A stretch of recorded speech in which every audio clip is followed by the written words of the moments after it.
시청자 여러분 안녕하세요. 김동수입니다. 이 시간에도요, 양도소득세 실수 사례를 알아보겠습니다. 벌써 25번째 시간이 되겠습니다. 자, 내용은요, 여러분들 집주인이 세입자에게 집을 임대했는데요. 그 임대료, 집세 받는 임대료 증액 제한 기준을 잘못 적용하여 임대주택 양도시에 1세대 1주택 비과세를 적용받지 못한 사례가 되겠습니다. 그러니까 참 임대사업을 하고도 그러한 기준을 잘못 적용해서 손해보는 사례가 많습니다. 자, 실수 사례를 소개하겠습니다. 2017년 12월에 A주택을 취득했습니다. 10억에 취득했네요. 그리고 2020년에 5월에 1차 임대차 계약을 했어요. 전세보증금 5억을 받았습니다. 그런데 여러분 2020년 21년도에 집값이 떨어지면서 전세보증금도 하락했죠. 그래서 2021년 5월에 1년 후에 임차인이 집주인에게 보증금을 1억 원을 반환 요청했어요. 결과적으로 4억 아닙니까? 5억에 살다가 1억을 반환받았으니까 4억에 살고 있어요. 자, 그런 상황에서 이제 이분이 이제 임대차 기간이 끝나고 나갔어요.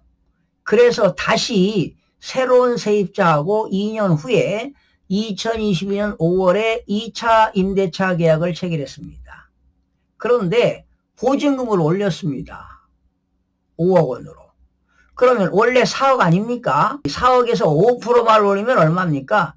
2천만 원을 올려야 되는데요. 1억을 더 올렸으니까 4억에서 몇 프로입니까? 25% 올렸네요. 그렇죠?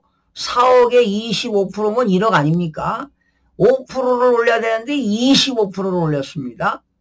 자, 그런 상태에서 계약기간 2년 지나고 A주택을 12억에 양도했습니다. 여러분 1세대 1주택은 12억 원까지는 세금이 없잖아요.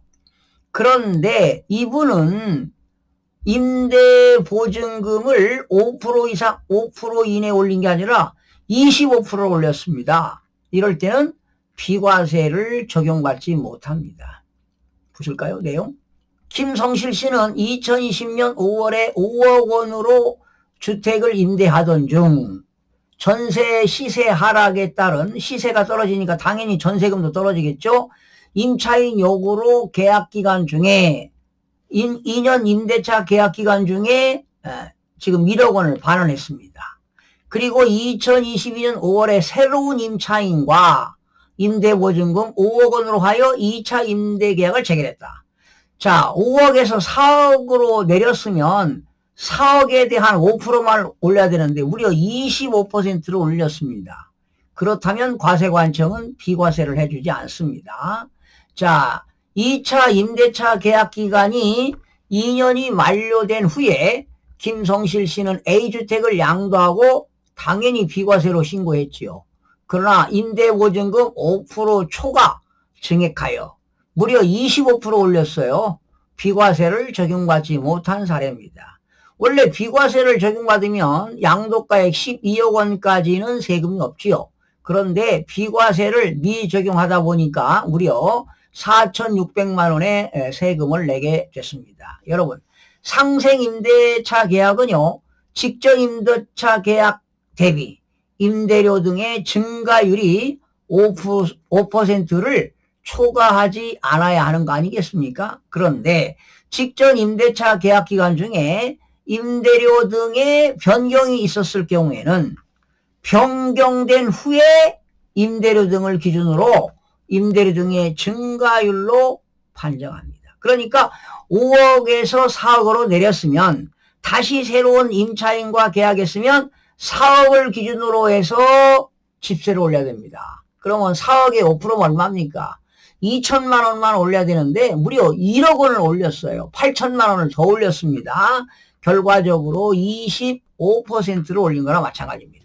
자, 김성실 씨의 경우 직전 임대차 계약 기간 중 1억 원을 반환하여 직전 임대차 계약의 임대보증금 4억 원이죠.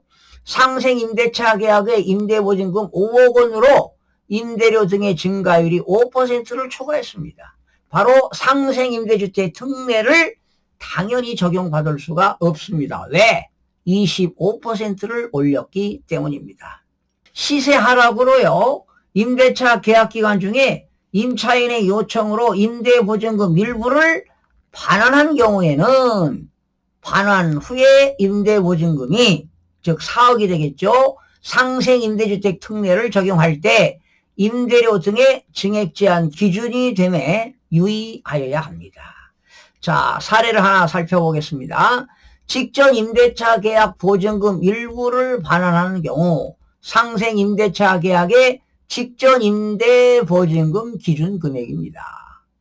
주택을 취득 후 직전 임대차 계약 기간 중에 임차인의 요청으로 전세 보증금 일부를 반환하는 경우 해당 계약은 직전 임대차 계약에 해당하고 상기 직전 임대차 계약 대비 임대보증금 또는 임대료 증가율이 5%를 초과하지 않도록 정한 임대차 계약이 언제입니까? 여러분, 상생 임대주택 계약은 두 번째 계약하는 것이죠. 직전 임대차 계약 이후에 새로운 임대차 계약, 즉 상생 임대차 계약은 존속기간이 2021년 12월 20일부터 2024년 12월 30일까지 체결하고 임대를 개시하는 경우 해당 계약은 상생 임대차 계약에 해당하는 것이다. 자, 그런데 이거는 이 상생 임대차 계약은요, 소득세법 시행령, 대통령령에 있는 거기 때문에 올해 이제 연말에 가가지고 또 대통령령이 개정이 돼서 만약에 2025년 말까지 또 기간이 연장될 수도 있습니다. 그때 만약에 연장이 되면 다시 한번 상생 임대주택에 대해서 다시 한번 업데이트를 하도록 하겠습니다. 시청해주신 여러분 고맙습니다.